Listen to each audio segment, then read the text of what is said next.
साईं असां पहुता आहियूं दरगाह अब्दुल्ला शाह गोदड़ियो जेकी काछे साइड ॾे आहे।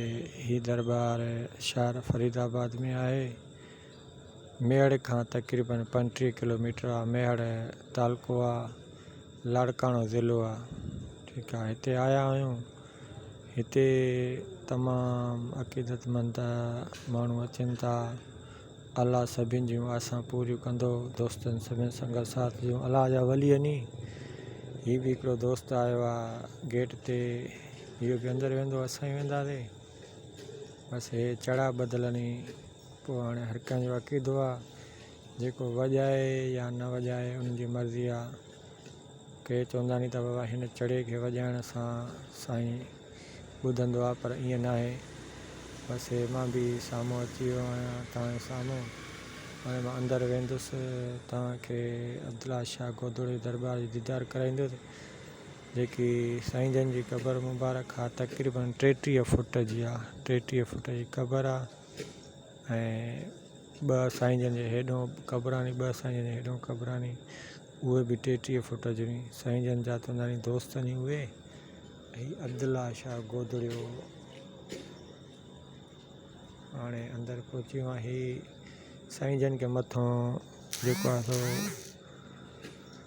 कुबो न आहे, गुंबद न आहे।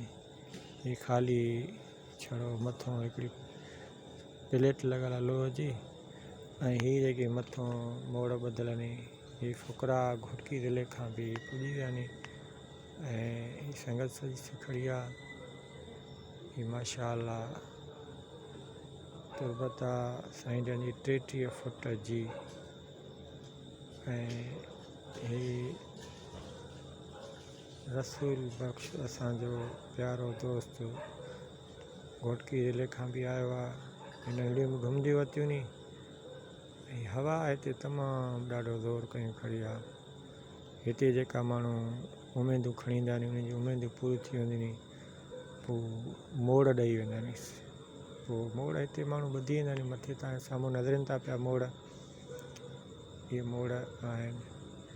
हे गुलाम नबी खड़ो आहे, सालण फ़क़ीर खड़ो आहे ऐं इमाम बाग़ बि दुआ घुरंदो खड़ो आहे।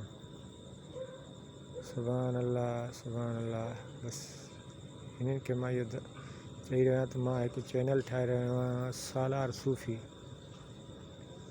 जंहिंमें सिंध जूं तमामु दरगाहूं जेकियूं आहिनि, नंढियूं वॾियूं, सभु आस्ते आस्ते रखंदुमि ऐं सभिनी खे दीदार कराईंदुमि।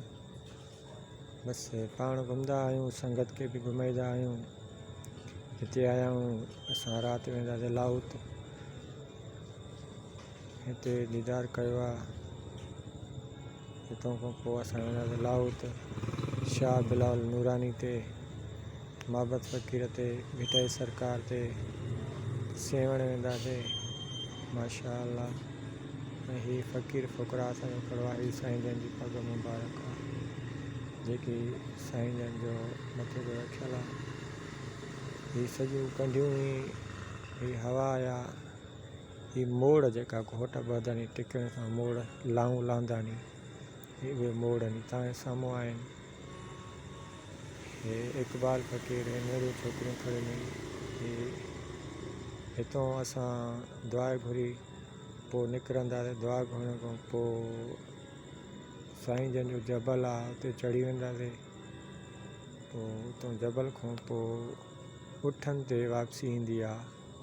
उतां जा जतनी जेका 10-20 रुपया वठंदा नी, उठनि ते खणी करे साईं जन जी दरबार ते पुॼाईंदा नी।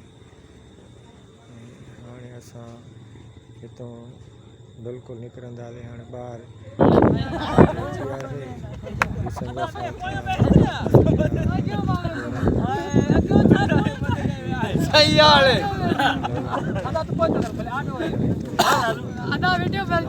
वीडियो भर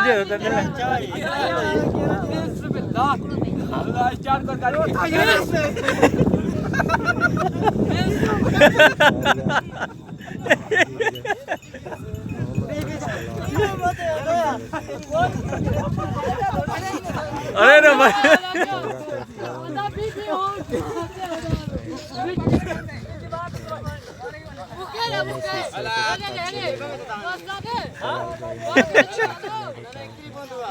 अचो अचो अचो अरे चप्पल कहीं गिरी पियो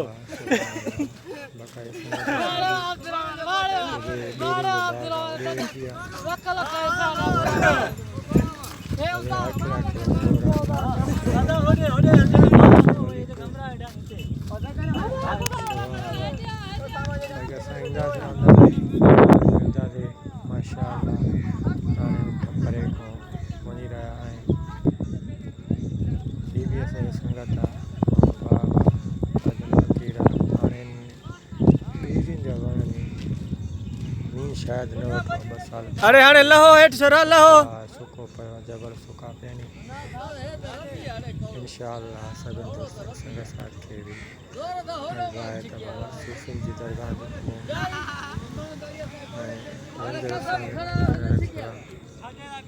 रखियल छा चीरल साईं सेवण भारी या जबल चोटी आवाज आते छोरा चढ़ी रहा है अल्हम्दुलिल्लाह